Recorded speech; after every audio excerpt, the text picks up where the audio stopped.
The Australian capital, Canberra, is going into a snap 1 week lockdown after recording its first case of COVID-19 in more than a year. I mean, just like I say, note your response to that. It's almost so completely at odds with our shared experience now in the UK. It's almost impossible to make sense of, I found this morning.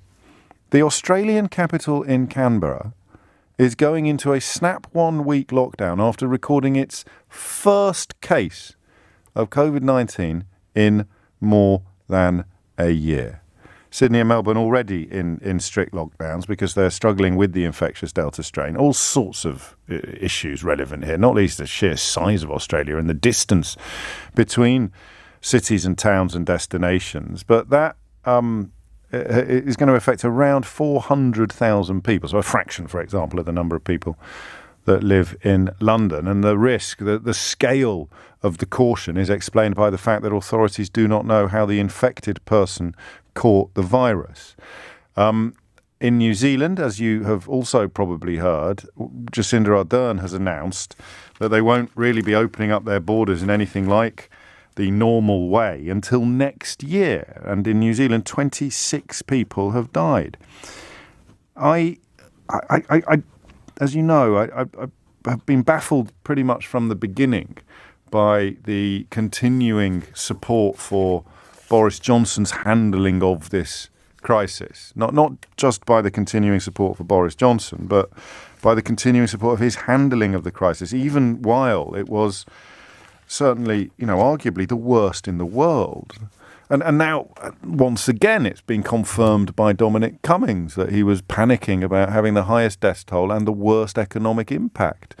And we may yet end up close to that. Certainly, I don't think we will now. I think we're we're still top 20, but I think we're about 17th in terms of deaths per million of the population. I'll just check. That is the figure in today's Times newspaper. We're 7th in the world for both total deaths and total new cases. It's not exactly world-beating, is it? I don't know how many countries there are in the world, but we're currently recording the 7th highest number of new cases and the 7th highest total of reported deaths. And New Zealand Prime Minister Jacinda Ardern has said the country's borders will remain closed until at least the end of the year. She continues to pursue a so-called elimination strategy, although they are going to really ramp up their vaccination program.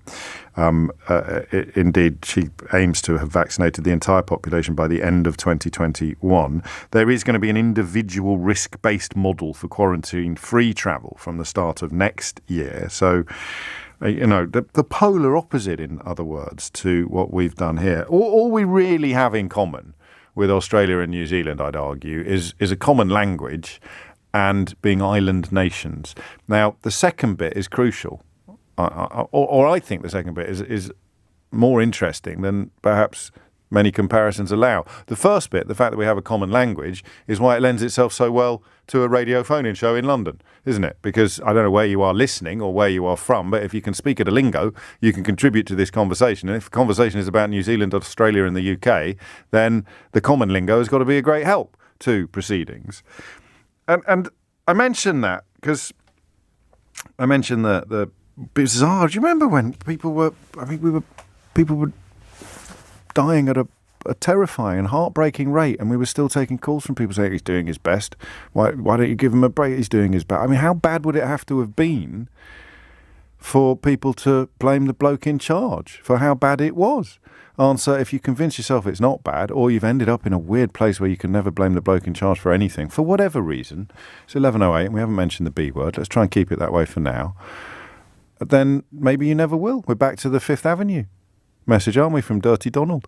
The idea that you could shoot someone on Fifth Avenue and not lose a single vote because people don't like you for normal, rational, nice reasons or even traditional political reasons. They like you because you're dirty, Donald.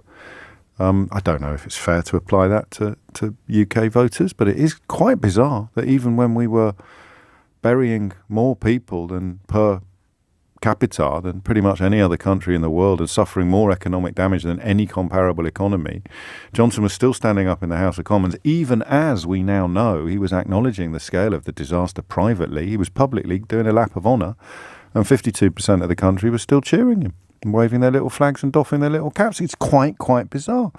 And I think that because that has been the timbre of much news coverage, or certainly much commentary, that's why I reeled a bit today from that single sentence. The Australian capital, Canberra, is going into a snap 1-week lockdown after recording its first case of COVID-19 in more than a year. New Zealand Prime Minister Jacinda Ardern has said that the country's borders will remain closed until at least the end of the year. So I don't really want to ask this question because I live here, not there. And also because I haven't lost anybody close to me through COVID-19, and therefore I'm conscious of perhaps sounding a little bit glib or irresponsible. But here are 3 political leaders. Scott Morrison's taken a right old kicking. That's one of the things my Australian callers can educate me about. Political leadership appears from here to have been much better in Australia, and yet I know that their Premier comes in for quite a lot of jip. I'm not quite sure why. I presume Jacinda Ardern is just being carried on the shoulders of the nation, with some criticism and caveats about the extent of the lockdowns and the continuing closure, essentially, of the country. But and I almost wish that I didn't have such a low opinion of the current incumbents, because I worry that it colours my analysis of everything they do, you know, even after the man that put Boris Johnson in Downing Street comes out and publicly endorses my view of Boris Johnson as being absolutely despicable and absolutely outrageous in his attitude to other human beings. Even after Dominic Cummings essentially echoes what I've been saying to you for years, I still worry that we assess this issue through the lens of that bias or that prejudice. I don't think we do, for the record, but it's healthy to worry about it occasionally, because here's the kicker, right? I don't know how you can read these 3 stories without thinking that the governments in Australia and New Zealand value the lives of their citizens more than the government in the United Kingdom values the lives of theirs.